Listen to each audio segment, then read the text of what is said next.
최근 중국은 김치, 한복 등 한국 문화 갖다 베끼기 열풍에 빠져 있습니다. 하지만 정작 그들이 가져다 베껴야 하는 것은 한국의 문화 수준, 그리고 성숙한 시민 의식이라고 볼 수 있는데요. 연초부터 그들이 보여주는 저급한 행태는 우리나라는 물론 세계인들의 눈살을 찌푸리게 만들고 있습니다. 한강의 기적이라 불리는 대한민국 경제발전사에서 빠짐없이 등장하는 것이 올림픽 특수입니다. 단군 이래 최대 규모의 국제 행사를 준비하면서 경기장과 외국 선수단 숙소를 무더기로 건설하고 도시 외관, 도로 등 인프라를 정비하는 과정에서 6조 원 넘는 경제적 효과가 창출됐기 때문입니다. 한국은 일본에 이어 아시아에서 두 번째 올림픽 개최국이 됐고 우리나라 다음이 중국입니다. 이 순서는 하계올림픽과 동계올림픽 모두 똑같은데요. 하지만 현재까지 아시아에서 가장 뒤늦게 올림픽을 개최해왔던 중국은 준비 과정은 물론 대회가 진행 중인 상황에서도 항상 문제를 일으키고 있는 상황입니다. 2022년 베이징 동계올림픽에 참가한 선수들은 4년 전 평창올림픽에 비해 음식 수준이 형편없다는 불만을 드러내고 있습니다. 하지만 진짜 문제는 특정 국가를 위한 허위 편파 판정입니다.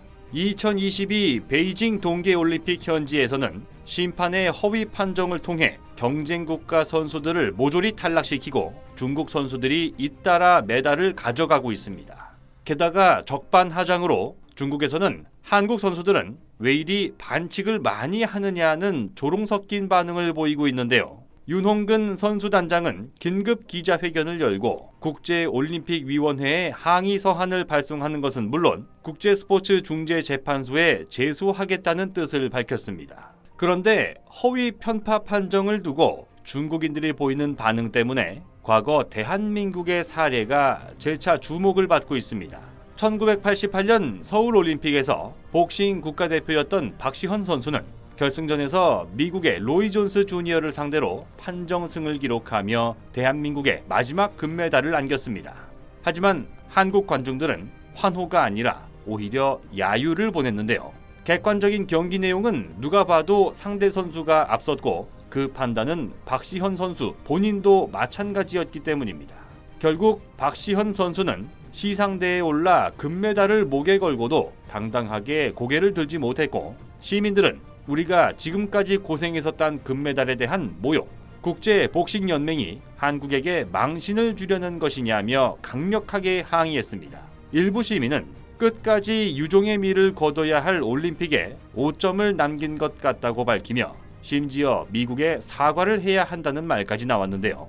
이는 허위 편파 판정으로 금메달을 획득한 것을 자랑스러워하며 오히려 피해를 당한 상대 국가 선수들을 조롱하는 중국인들과 상당히 대조적입니다. 중국이 처음 올림픽을 개최했던 2008년 베이징 올림픽 당시 중국이 아닌 한국의 베이스 캠프를 차린 나라가 많았습니다. 중국은 공해는 물론 시설과 환경이 열악해 훈련에 집중하기 어렵다는 이유에서였습니다. 그뿐만이 아닙니다.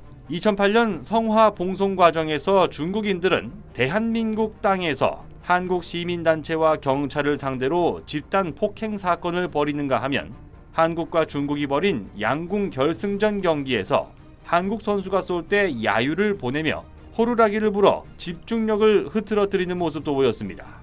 성숙한 시민의식을 갖추기 위해서 아직 갈 길이 멀다는 것을 80억 세계인들 앞에 보여준 것이나 마찬가지입니다. 스스로 자신들을 대국이라 부르기 위해서 어떤 것들을 갖춰야 할지 진지하게 생각해 볼 계기가 되어야 할 텐데요. 그들은 과연 도대체 언제쯤 선진의식 수준을 갖추게 될지 관찰해 보도록 하겠습니다. 곧 새로운 내용으로 다시 찾아뵙겠습니다. 좋아요 버튼과 구독 버튼을 눌러주시면 더 좋은 내용으로 보답하겠습니다. 감사합니다.